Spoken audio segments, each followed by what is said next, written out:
नया पाने की चाहत में पुराना छूट जाता है, नया पाने की चाहत में पुराना छूट जाता है। तुझे अपनाऊं तो मुझसे जमाना रूठ जाता है। मोहब्बत पढ़ने लिखने में बहुत आसान है, लेकिन मोहब्बत को निभाने में पसीना छूट जाता है। मुझे पता है कि आप रो क्यों रहे, कैसी बात, रोइए मत,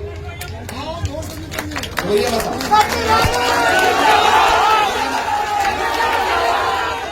मसविर आलम जिंदाबाद, मसविर आलम जिंदाबाद, मसविर आलम जिंदाबाद। न हम सफर न किसी हमनशी से निकलेगा, न हम सफर न किसी हमनशी से निकलेगा। हमारे पांव का कांटा हमी से निकलेगा। वतन की रेत मुझे एड़ियां रगड़ने दे, मुझे यकीन है पानी यहीं से निकलेगा।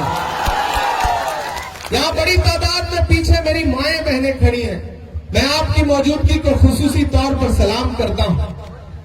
आपके चहेते प्रत्याशी प्रोफेसर मुसव्विर आलम साहब, पहले इनके बारे में सिर्फ सुना था, लेकिन पिछले दिनों जब इनसे पहली बार मुलाकात हुई और मैंने इनका ट्रैक रिकॉर्ड देखा, तो मुझे लगा एक शख्स पिछले 64 साल की जिंदगी में तकरीबन 40-45 साल से बहादुरगंज की आवाम की खिदमत करते हुए ये भूल गया कि उसका अपना भी कोई जाती मफाद है।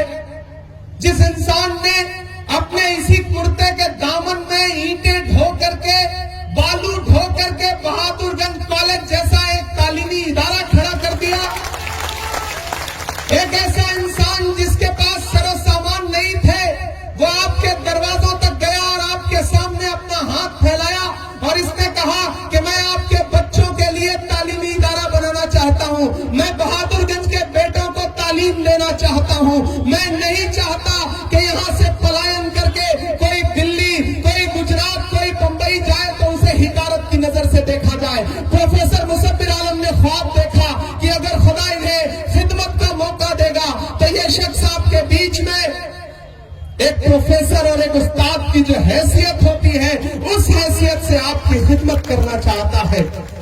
हम सायादार पेड़ जमाने के काम आए और सूखने लगे तो जलाने के काम आए। कच्चा समझ के बेच ना देना मकान को, शायद कभी ये सर को छुपाने के काम आए। कटलवाड़ी वालों, आने वाली 11 तारीख को आपको घरों से बाहर निकलना है और न सिर्फ बहादुरगंज के मुस्तकबिल का फैसला करना है, बल्कि बिहार के भी मुस्तकबिल का फैसला करना। बड़े मेहमान घूम रहे हैं इन दिनों बहादुरगंज में, मैंने सुना, और ऐसे ऐसे मेहमान आए हैं कि जो मैंने सुना है ये कह रहे हैं कि अगर उनको वोट नहीं दोगे तो आप फिरौन होगे, अगर उनको वोट नहीं दिया तो आप नमरूद होंगे। किसी मुसलमान को इससे बड़ी गाली नहीं दी जा सकती कि उसे फिरौन कहा जाए, उसे नमरूद कहा जाए। इससे बड़ी गाली नहीं हो सकती बहादुरगंज वालों। मैंने सुना है कि एक माइक पर खड़े होकर के गिना रहे थे कि मुसव्विर आलम साहब फला पार्टी में थे तो फला पार्टी में थे तो फला पार्टी में कूद करके आए। मैं तो उन नेताजी से कहना चाहता हूं कि कांग्रेस पार्टी के कैंडिडेट का कैरेक्टर चेक करने से पहले अपने रियासती सत्र के बारे में सोच लो कि आपके रियासती सत्र साहब पहले कहां थे, फिर कूद करके कहां गए, फिर कूद करके कहां गए और अब कहां पहुंचे हैं। जब इंसान किसी और के गिरेबान में झांकना चाहे तो उसे पहले अपने गिरेबान में झांकना चाहिए।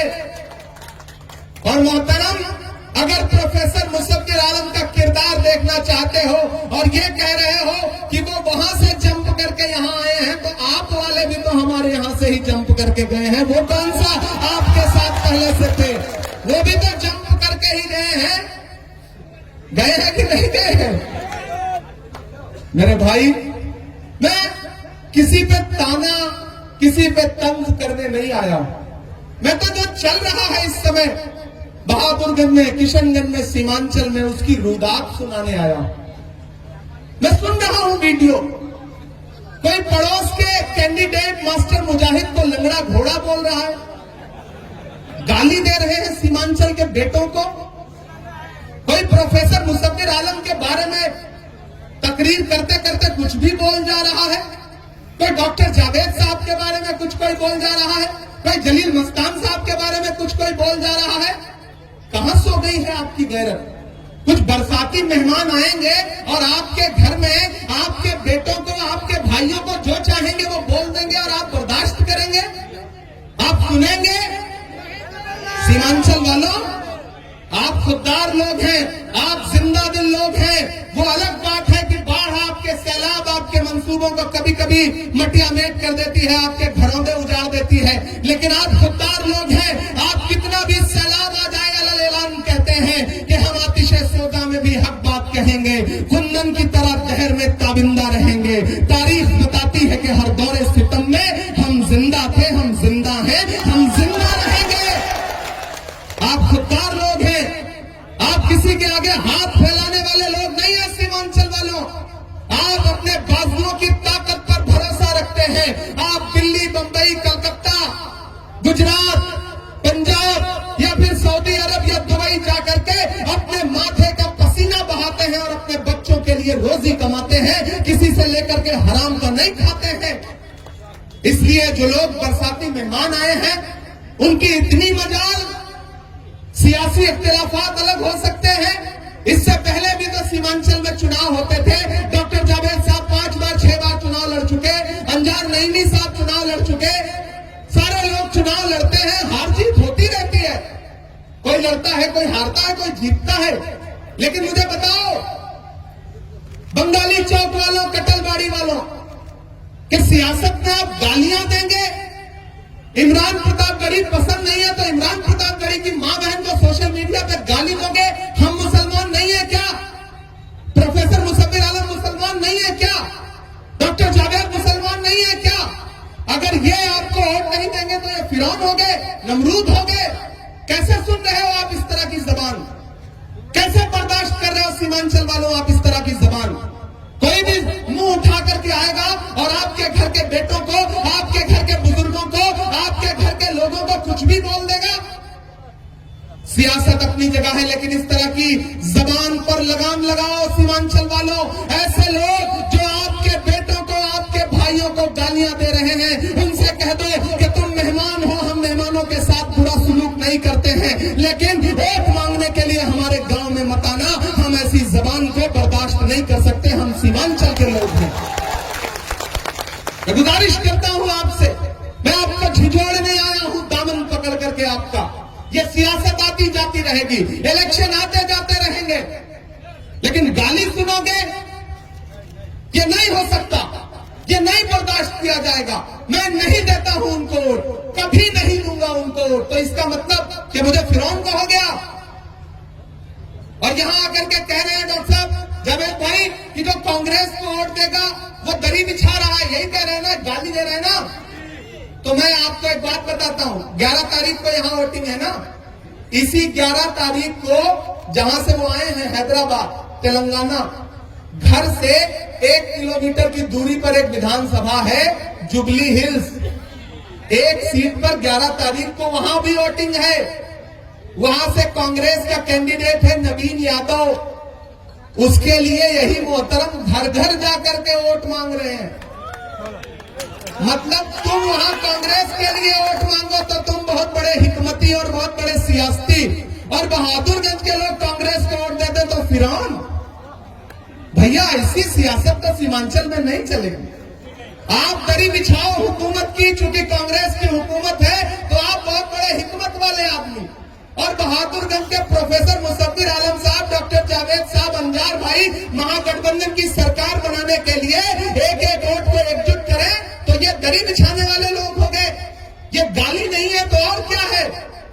बताइए मुझे, कौन सी कयादत खड़ी कर रहे हो आप? प्रोफेसर मुसव्विर आलम को हरा करके किसी और को जिता करके कौन सी कयादत खड़ी कर रहे हो आप? मास्टर मुजाहिद को हराना चाहते हो? जिन असरारुल हक साहब की बातें करते हो भाषणों में, उनके बेटे को हराना चाहते हो? अमौर का बेटा जलील मस्तान को हराना चाहते हो? और तो और ढाका में मैं कल अपील करके आया हूं, चुनाव प्रचार करके आया हूं। वहां मोतियूर रहमान साहब जैसी बड़ी शख्सियत के बेटे फैसल रहमान को हराने के लिए भाजपा का एक एमएलए है, उसके सगे भाई राणा रंजीत को टिकट दिया है और वहां जाकर के कह रहे हैं कि फैसल रहमान को हरा करके राणा रंजीत को जिता करके क़यादत खड़ी करो। कैसे क़यादत खड़ी होगी बताओ ना मुझे। आंख खोलो अपनी। सियासत जज्बात का नाम नहीं है, होशमंदी और अक्लमंदी का नाम है। मरहम के लालच में अपनी दुखती रग का पता दुश्मनों को देना समझदारी नहीं है, बेवकूफी है। लड़ाई बहुत बड़ी है, लड़ाई बहुत बड़ी है कटलबाड़ी वालों। दो ताकतें हैं। एक ताकत वो है जो कह रही है कि जब चाहेंगे तुम्हारा घर गिरा देंगे, जो कह रही है कि जब चाहेंगे तुम्हें उठाएंगे जेल में डाल देंगे। और इस तरफ एक ताकत खड़ी है जिसका नाम राहुल गांधी है, जो कह रहा है कि मुझे अगर 4000 किलोमीटर भी पैदल चलना पड़ेगा तो मैं चलूंगा, बस एक नारा लगाऊंगा, नफरत छोड़ो भारत जोड़ो। मुझे बताओ इस मुल्क में नफरत का सबसे ज्यादा शिकार कौन है? हम हैं, तुम हो, तुम हो। कौन से चौराहे पे कौन सी भीड़, कपड़ा देख करके, लिबास देख करके क्या करते कोई भरोसा नहीं है। उस नफरत के खात्मे के लिए राहुल गांधी कितना किलोमीटर चला? 4000 किलोमीटर। मैं चला हूं उस इंसान के साथ, डॉक्टर जावेद चले हैं उस इंसान के साथ, हमने देखे हैं उसके पैर के छाले। जब मैं चलता था तो मुझसे लोग कहते थे मीडिया के कि इमरान साहब आप सांसद बाद में हैं, शायर पहले हैं, क्या कहेंगे? राहुल गांधी के साथ चल रहे हैं। तब मैं कहता था कि जो हर जालिम से टकराएगी वो आंधी बनाऊंगा, जो हर जालिम से टकराएगी वो आंधी बनाऊंगा। नए अंग्रेज आए हैं, नया गांधी बनाऊंगा। मैं चला हूं उनके साथ। और आज जब लड़ाई ये है कि भाजपा और नीतीश की सरकार हटा करके महागठबंधन की सरकार बनी है, तो हैदराबाद से एक मेहमान आकर के आपके बीच में कह रहे हैं कि हम इस बार तेजस्वी और राहुल गांधी की सरकार तो नहीं बनने देंगे। तो भैया फिर किसकी बनने दोगे? गिरिराज सिंह की, नरेंद्र मोदी की, अमित शाह की, नीतीश कुमार की, किसकी बनने दोगे? दो ही आदमी रेस में हैं, या तो तेजस्वी मुख्यमंत्री बनेंगे या फिर गिरिराज और नीतीश कुमार मुख्यमंत्री बनेंगे। और जब वो कह रहे हैं कि तेजस्वी और राहुल को तो मुख्यमंत्री नहीं बनने देंगे, तो फिर किसको बनने देंगे? समझ में आ रहा है कुछ? खेल क्या है? इस खेल को समझो, खेल खुला है। प्रोफेसर मुसफ़िर आलम आपके अपने हैं, आपके घर के हैं। एक इंसान 3 चुनाव लड़ा, पार्टी आजाद, कुछ भी, बिना कोई सरो सामान रहते हुए। आपने शख्स के दामन में 30-30, 35-35, 40-40 हजार वोट डाले और आप यही कहते रहे कि यार अच्छी पार्टी से आ जाओ तो असेंबली पहुंचा देंगे। यही कहते थे ना कि प्रोफेसर मुसफ़िर आलम आदमी बहुत अच्छे हैं, बस ये किसी अच्छी पार्टी से आ जाए तो इनको जिता करके असेंबली पहुंचा देंगे। आ गए हैं अच्छी पार्टी से। अब जिता दोगे कि नहीं जिता दोगे? जिता दोगे कि नहीं जिता दोगे? जिता दोगे ना? मायूस नहीं करोगे ना? क्या पता प्रोफेसर मुसफ़िर आलम का ये आखिरी चुनाव है, इसके बाद ये लड़ने की हिम्मत ना करें। अपने घर के बुजुर्गों को जब पर्दा करने देना तो उनको शर्मिंदा होकर के पर्दा मत करने देना। ये जब कब्र में उतरे जनाजे पर लेट करके तो इनको ये मलाल न रह जाए कि मैंने जिस बहादुर गंज के लिए अपनी जिंदगी कुर्बान कर दी उसने एक बार मुझ पर भरोसा नहीं जताया। क्या ऐसा करोगे अपने घर के बुजुर्ग के साथ? ऐसा करोगे? किसी बाहर के मेहमान की तकरीर सुन सुन करके इतने जज्बाती हो जाओगे कि अपने घर के बड़े बूढ़ों की गालियां सुनोगे? नहीं सुनोगे ना? मैं आपको भरोसा दिलाता हूं। यहां डॉक्टर जावेद साहब बैठे हैं, अंजार भाई बैठे हैं। मैं अंजार भाई के जज्बे को सलाम करता हूं। अंजार भाई आपने बहुत बड़ी कुर्बानी दी है, मैं आपको सलाम करता हूं। और दुनिया में वही शख्स बड़ा होता है। एक विधायक की, आप रो क्यों रहे? कैसी बात? रोइए मत, रोइए मत।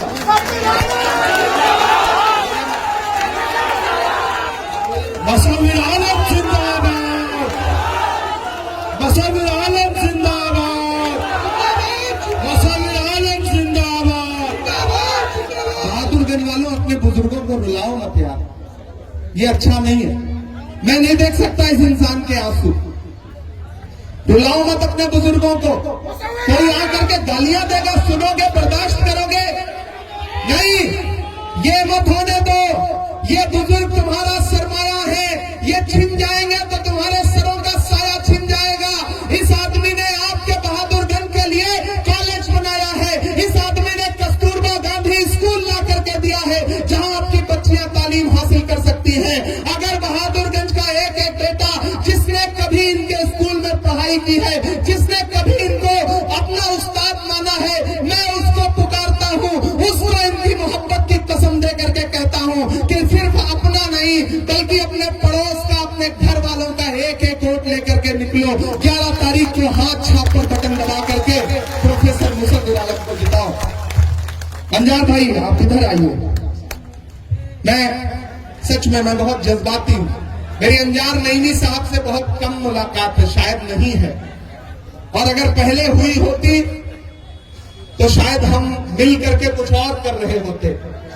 लेकिन अंजार नईमी भाई, जब लड़ाई बड़ी होती है, पीछे हो जाओ थोड़ा, जब लड़ाई बड़ी होती है तो छोटी छोटी चीजें कुर्बान करनी पड़ती है। फुटबॉल के मैच में हर आदमी गोल नहीं करता है, एक आदमी गोल करता है, बाकियों को पास देना पड़ता है। इस बार गोल करने की जिम्मेदारी मुसव्विर आलम साहब को मिली है। हाउस पहुंचना, हाउस मतलब असेंबली पहुंचना मकसद है, लेकिन टिकट सिर्फ असेंबली का नहीं होता है। मैं पूरे बिहार के अलग अलग हिस्सों से होता हुआ आया हूं, खगड़िया से लेकर, बिलदौर से लेकर के, बिहार शरीफ से लेकर, नालंदा से लेकर, गया टाउन से लेकर के, फुलवारी शरीफ से लेकर के, दीघा से लेकर के, बरबीघा से लेकर के, सिकटा से लेकर के, ढाका से लेकर के, बेतिया से लेकर के, पूर्णिया से लेकर, कस्बा से लेकर, धमदाहा से लेकर के किशनगंज होता हुआ बहादुरगंज पहुंचा हूं, और पूरी जिम्मेदारी से बता रहा हूं बहादुरगंज वालों कि बिहार में महागठबंधन की सरकार बनने जा रही है। कोई ताकत रोक नहीं सकती है। सरकार बना दो। सरकार तभी बनेगी जब प्रोफेसर मुसव्विर आलम असेंबली पहुंचेंगे। आप प्रोफेसर मुसव्विर आलम को असेंबली पहुंचाओ। मैं आपसे वादा करता हूं कि अंजार भाई भी हाउस पहुंचेंगे। उसकी शक्ल दूसरी होगी। अंजार नईमी साहब भी हाउस पहुंचेंगे। अल्लाह ने चाहा तो एमएलसी बनकर के हाउस पहुंचेंगे। ये भरोसा दिलाता हूं। मुझे लड़ना पड़ेगा तो मैं इनके नेता से लड़ जाऊंगा। मुझे अपने नेता से लड़ना पड़ा, मैंने लड़ करके, डॉक्टर जावेद साहब ने, हमने लड़ करके प्रोफेसर साहब के लिए इस बार उनसे अपील की और उन्हें टिकट दिलाया। तो मैं आपसे वादा करता हूं अंजार भाई, वैसे तो आप बहुत ताकतवर हैं, अपनी लड़ाई खुद लड़ लेते हैं, लेकिन छोटे भाई का भी एक फर्ज होता है। इस बार मुसव्विर साहब को जिता दीजिए, क्योंकि मुसव्विर साहब जीतेंगे तो मुसव्विर साहब एमएलए बनेंगे, लेकिन तेजस्वी यादव मुख्यमंत्री बनेंगे। तो मकसद बड़ा है, और सरकार बन गई तो मैं भरोसा दिलाता हूं बहादुरगंज वालों कि महागठबंधन परिवार से लड़ करके मैं सबसे पहले किसी के लिए लड़ूंगा तो अंजार नईमी साहब के लिए लड़ूंगा, जो आपको भरोसा दिलाता हूं। इसलिए बाहर से आए हुए मेहमान आपको बांटना चाहते हैं। डॉक्टर जावेद साहब यहां बैठे हैं, मैं उनको सबसे आखिर में इसलिए बुला रहा हूं क्योंकि वो इस परिवार के सबसे बुजुर्ग हैं। जोरदार ताली बजाइए, वेलकम करिए। जानते हो, मैं हाँ चाय वाला भी सुनाएंगे, थोड़ी देर सब्र तो करूंगा। मैं जब भी देश की पार्लियामेंट में पहुंचता हूं, जानते हो, एक आदमी आपके लिए पार्लियामेंट की सीढ़ियों पर खड़ा हुआ मुझे हर दिन नजर आता है जब भी सेशन चलता है, और उसके हाथ में एक पोस्टर होता है, release AMU fund, AMU Kishanganj का फंड रिलीज करो। उस शख्स का नाम डॉक्टर जावेद है। मेरे भाई, बड़ी लच्छेदार तकरीरें हो रही हैं आपके बीच में, मैंने सुना। बड़ी लंबी लंबी गुलाबी उर्दू बोली जा रही है, मैंने सुना है। मैंने ये सुना है हेलीकॉप्टर भी उड़ रहे हैं, लेकिन आपको पता है उस हेलीकॉप्टर में तेल कहां से आ रहा है? सीमांचल के लोगों के पैसे से आ रहा है। पता है कि नहीं? मैंने वीडियो देखा है। अरे वो तो नारा लगा के आए थे कि सीमांचल की भलाई करेंगे। ऐसे भलाई होती है कि आपकी जेब से पैसा निकाल के अपने हेलीकॉप्टर में तेल भरवा लिया और पूरे सीमांचल में फिर रहे हैं। मैं भी 14 दिन से हेलीकॉप्टर लेकर घूम रहा हूं। सीमांचल या सीमांचल की आवाम को कुछ देने और कुछ दिलाने आया हूं। तेल तो मेरी पार्टी भरवा रही है। अरे आप तो अमीरी का दावा करते हैं, आप तो कहते हैं कि खुदा ने मुझे बहुत नवाज रखा है, मेरे पास बैंक है, उसमें बड़ा लंबा सूद आता है। तो उसी पैसे से डीजल पेट्रोल अपने हेलीकॉप्टर में तेल क्यों नहीं भरवा ले रहे हो? इन गरीब लोगों के, इन मासूम लोगों के, इन भोले भाले लोगों के जेब से निकाल करके हेलीकॉप्टर में पेट्रोल भरवा रहे हो, किराया दे रहे हो हेलीकॉप्टर का। आप इतने आसान हो गए हैं? नहीं, आपके बुजुर्गों को गाली भी देंगे, फिर आपकी जेब से पैसा निकाल करके उसी पैसे से हेलीकॉप्टर में तेल भराएंगे, घूमेंगे और आप ताली बजाओगे। ये नहीं होना चाहिए। रोकिए इस चीज को। आने वाले दिनों में ऐसी जबान को इस्तेमाल करें तो उससे कह दो कि हम सीमांचल के लोग हैं, भोले भाले जरूर हैं, लेकिन अपने बुजुर्गों की अजमत और अपने बुजुर्गों की दस्तार पर, पगड़ी पर कोई, गमछे पर कोई हाथ डालेगा तो हम उसका हाथ पकड़ने का जज्बा भी रखते हैं। इलेक्शन आते जाते रहेंगे। यही अंजार नईमी साहब जब साथ थे तो ये कायद थे और उनकी विचारधारा से अलग हो गए तो मुनाफिक और गद्दार हो गए। ये कौन सी जबान है? जो आपके साथ नहीं होगा वो मुनाफिक है, वो गद्दार है। और जब आपका सियासी फायदा होगा तो कैमरा ले जाके गले लगा लोगे उसको। सब समझती है दुनिया। इतना भोला मत समझो सीमांचल वालों को बाबू। ये भले ही सीमांचली बिरयानी ना बनाए, लेकिन सीमांचल में बिरयानी खाना इनको भी आता है। इस गफलत में मत रहो। और आने वाले दिनों में मैं ऐलान कर रहा हूं डॉक्टर साहब, हम लोग पार्लियामेंट में आवाज उठाएंगे कि सीमांचल के नाम से भी एक बिरयानी होनी चाहिए, सीमांचली बिरयानी। जरूरी नहीं कि यहाँ पे आकर के कोई अपनी बिरयानी बेच के चला जाए और हम खरीद ही लें। नहीं, ये सीमांचल है। हम लोग के भाका नहीं चखा, इधर भाका चखाना है। चखाना है ना, और थोड़ा चूड़ा उड़ा भूजा वूजा भी खिला देना, तब लगेगा कि मीठा मीठा गप, कड़वा कड़वा थू। अब सारे लोग एक साथ आ गए हैं ना। एक बात और कह रहा हूं, एक बात और सुनो, फिर शायरी सुनाता हूं। मुसब्बिर भाई को एमएलए बना करके पहुंचा दो। अल्लाह ने चाहा तो अंजार नईमी साहब एमएलसी बन जाएंगे। इस तरफ डॉक्टर जावेद साहब लोकसभा में रहेंगे, आपका भाई इमरान प्रतापगढ़ी राज्यसभा में रहेगा। तो बताओ इससे ज्यादा और कौन सी कयादत चाहते हो यार? और बताओ क्या चाहते हो? हर जगह तुम्हारे लोग रहेंगे, राज्यसभा में, लोकसभा में, विधानसभा में, विधान परिषद में। ये असेंबली में आवाज उठाएंगे, ये विधान परिषद में उठाएंगे, डॉक्टर साहब लोकसभा में दहाड़ेंगे, और मैं राज्यसभा में बोलता हूं तो फिर नरेंद्र मोदी को सुनना ही पड़ता है। ये तो आप जानते ही हो। तो इसलिए उधर एक एमएलए मिलेगा, इधर एक एमएलए के साथ एक एमएलसी और 2 एमपी फ्री में मिलेंगे। इससे अच्छा कोई ऑफर हो सकता है? एक के साथ 3 फ्री। बताओ इससे अच्छा कौन सा ऑफर? और मजे की बात यह है कि सब पढ़े लिखे, ये प्रोफेसर है माशाल्लाह। सीमांचल वालों, कद्र करो अपने बुजुर्गों की यार, कद्र करो। ऐसे इंसान जब पार्लियामेंट और असेंबली में पहुंचते हैं ना, जब ऐवाने रुकन बन करके जाते हैं ना, तो जब ये बोलेंगे तो महज तकरीर नहीं करेंगे। एक इंसान जो बिना कुछ रहते हुए आपके लिए कॉलेज बना सकता है, आपके लिए कस्तूरबा गांधी स्कूल ला सकता है, वो अगर एमएलए बन गया तो एक वादा ये भी कर ले रहा हूं डॉक्टर साहब, हमको आपको लड़ना पड़ेगा इस बात के लिए कि अगर प्रोफेसर मुसब्बिर आलम साहब एमएलए बन गए और सरकार बन गई तो फिर प्रोफेसर साहब को प्रोफेसर साहब की हैसियत के मुताबिक कुछ दे करके वापस लौटाया जाएगा। ये भरोसा दिलाते हैं आपको। सीमांचल वालों, अब किसी झांसे में नहीं आना है।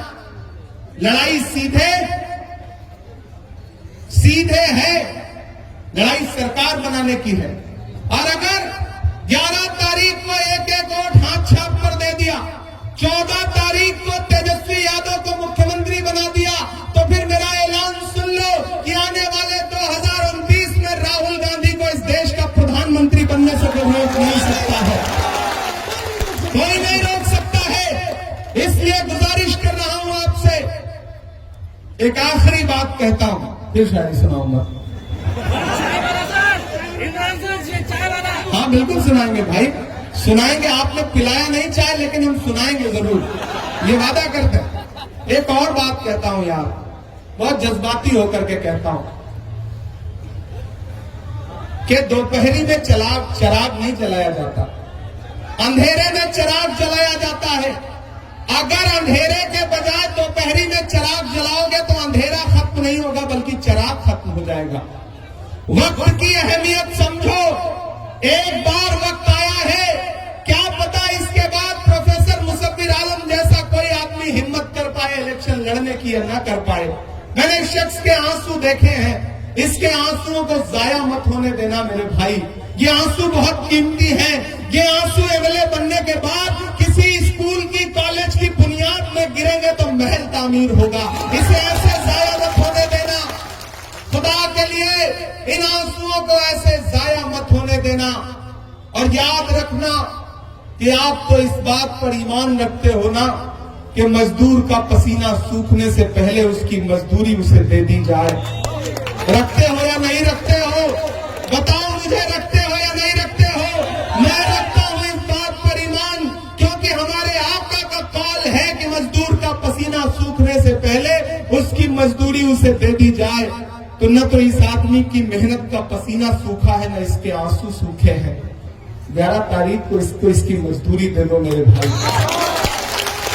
और सिर्फ बात ही नहीं, यहाँ जितने भी साथी वोट मांग रहे थे, टिकट मांग रहे थे, यहाँ इमरान भाई भी खड़े हैं, और भी जो साथी खड़े हैं, मैं सबसे गुजारिश कर रहा हूं कि फुटबॉल के मैच में गोल एक आदमी करता है, बाकी सब साथ में खेलते हैं और पास देते हैं।